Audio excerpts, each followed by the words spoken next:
From the corporate life to the startup, how does this move happen? Let's talk about it with Vittorio Di Mauro, founder of ConnectLab.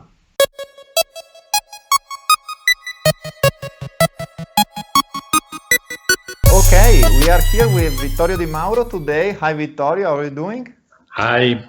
You moved from being a vice president at a global level in a multinational company that is called TCL to be an entrepreneur in Italy. How did it feel to make this move? Where did you find the motivation and what are the differences that you found in these different experiences? Well, obviously, it's a big change. It was a big change because it happened almost 2 years ago now. Well, first of all, I think that one thing would not have been possible with another because during all the years that I spent working for TCL and previously for other companies,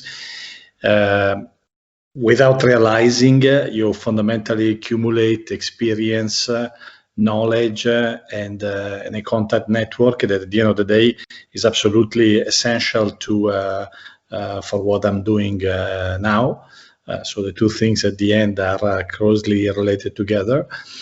And so when I talk about the network of contacts, first element of contacts were the customers that trusted on us in what we are doing now, our new company, ConnectLab, and gave us their trust and to allow to start again under this new endeavor. So very, very, very much linked, but also very much different. So obviously, it's completely different to work for a corporate. And I would like to ask you to spend a couple of words to explain us what ConnectLab is about, this Italian startup. And I would like to give you this metaphor, and you tell me if you agree with that or not, that your company is a company with the brain in Italy, the heart in Italy, and the arms in China. How do you see this statement? You can say that, but I would say up to a point, in the sense that actually, we do have arms in Italy as well. We are actually doing more and more product development here. Let me explain. So first of all, ConnectLab works in the field of mobile IoT, primarily with mobile operators and distributors worldwide. We are very small, but with multiple locations in Italy, here in Milan, but also we have an office in Shenzhen, and we have people working with us in multiple other locations, such as Amsterdam and Seattle. So, as I said, I mean, we are small, but global, and I would say growing in these global dimensions. We do actually more and more things in terms of product development here in Italy. The old notion of China being the factory of the world, in my opinion, is going to be less and less true going forward.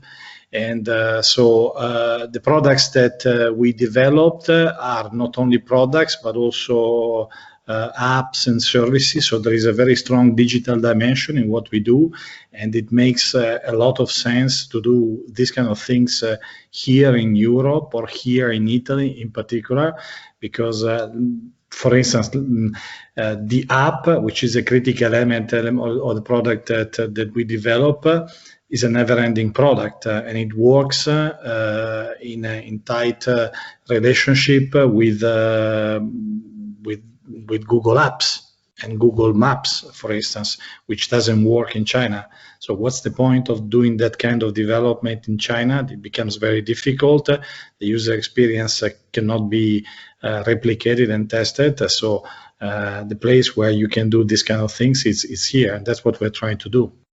And I will ask you, why Italy? What are the advantages of being in Italy? And can this be a replicable business model for other companies as well? Well, I mean, the honest answer is because I'm Italian, because I live Can you imagine? Yes, no, but after having lived, I mean, personally, after university, I lived for more than 10 years abroad in different countries. So, no, but your question is very relevant. Why here? I mean, look, we as Italians are are actually capable and I think also pretty good in doing things. For instance, one essential element of our products is design, industrial design, but it goes beyond industrial design. And now it's also really tightly linked to the user experience. So app design and the relationship between the app and the physical product itself. There are skills and competencies here to do the design in Italy is recognized, let's say, I would say, as on a worldwide basis. But beyond that, I have to say that during this couple of years, I've met a lot of very competent people that really played a role in improving the digital dimension of the products we develop. And personally, I'm very proud of this from an Italian point of view. And it's really my intention and strategy to do more and more these the developments in Italy because we are actually quite good at doing this. It's important to move beyond the usual stereotypes or the commonplaces, which are a little bit cliches about Italy, because when you look at data, the fact that when I say that we as Italians are good at doing things, factual demonstration of that is the fact that Italy is one of the top 10 export countries, number 8 to be precise. And I believe that roughly 1/3 of our GDP is export. And I mean, this means that we have something to sell, something to say. And it's not the usual suspects, the famous 3F, food, fashion, and furniture. When you actually look at what Italy sells abroad, is much more than that. We bring our small, micro or nano contribution to that capabilities to sell things abroad. The other thing is that we are not only a big export country, but we are one of the countries with a trade surplus. So we export more than we import. And in Europe, there are only a couple of other countries in that Germany, of course, and the Netherlands above us. But then you have countries somehow of similar dimensions to others, like the UK or France, which have big trade deficits. And so, this is an important advantage that we have as a country, as a system, as an economy. And sometimes I think we don't,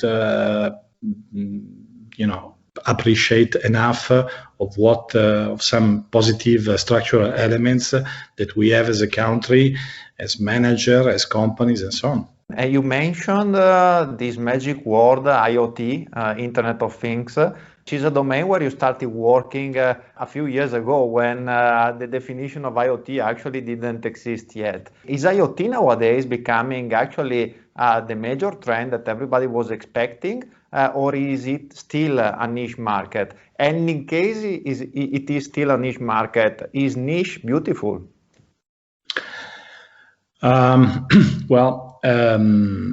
I think it's fair to say that it's still a niche market.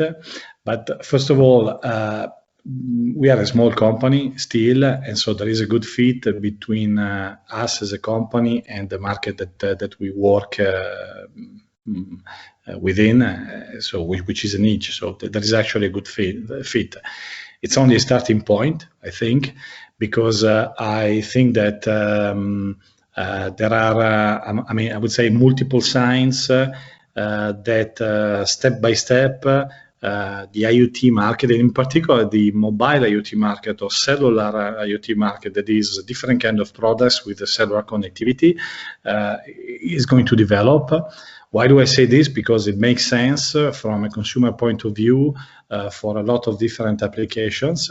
But also, if you observe what's happening, Apple last fall, when they announced the latest iPhone 11 and iOS 13, has put inside those products a tiny chip supporting UWB, ultra wideband, which is an enabling technology to perform, to give to object spatial awareness, so that you can do location even in indoor settings. So not only outdoor as you would do with GPS. So fundamentally, you can think of it as a very, very precise GPS in your room. And recently, last week, Samsung has followed the same path. So, when you have those two market leaders enabling this technology on smartphones, it's a sign that things could develop for further on. And together with some new technologies in the cellular world, I'm thinking about narrowband IoT and LTM, which are going to improve massively battery life and other aspects of what we do. Step by step, the ingredients to drive market adoption and volume are coming together. So we need to be a little bit patient. But I think it's bound to grow in the next coming years. And it's not only me saying this; it's also many customers, analysts that share this vision. What are the opportunities in Italy that you see for the future for both Italian startups and foreign companies that would like to enter? For Italian startups, as I said before, I have found a lot of people working on digital domain, having strong expertise, and we have hired people, but we also collaborating with small companies to bring them abroad together with us. And so there are a lot of opportunities. So the internationalization dimension for a lot of these small companies, Italian companies, is definitely there. It takes time, it takes efforts, and certain degree of perseverance, because nothing is easy. I would say particularly not in 2020, which is obviously a very challenging year. But yeah, there are opportunities for sure, particularly in the digital world of products and services. You have been a very successful corporate man. You are a successful entrepreneur. What is your recipe? What are the skills needed to have success in business? I think that it takes persistence. Thomas Edison said that ideas is behind every big project there is 1% of inspiration, so the idea element, and then 99% of perspiration, the actually doing the work element. No, so yeah, the execution is very, very important. The more I grow older, the more I become convinced that execution is probably as important, or if not more important, than the strategy, the idea itself. And in any case, it's very tightly linked to the strategy. So yeah, persistence is a key element. It takes always more. It takes always more time, more efforts, and more money to do what you want to do. That is true in the corporate world, but it's also, I think, even more true when you are a smaller company like us. So persistence can only come from passion, because if you are not passionate about what you do, it becomes very difficult to find the energy to keep trying. And then the third thing is the dream element. The fact of going after it, believing that you can do it. I would like to thank you for your time, and I would like to get a promise from you that you will come back talking to us about the real estate market in Milan. Can I get that? Okay. With pleasure, and yeah, when you want. Today, thanks to Vittorio, we learned that an experience in a big company can be leveraged in a startup. Don't forget the importance of execution. That's a big component of our success. Be persistent in chasing your dreams. All right, if you enjoy your time with us, please hit the like button and subscribe our channel in order to see other videos like this. Thanks to the Danubius Hotel in London Regent's Park for hosting this interview, and see you soon in our channel. Cheers and ciao!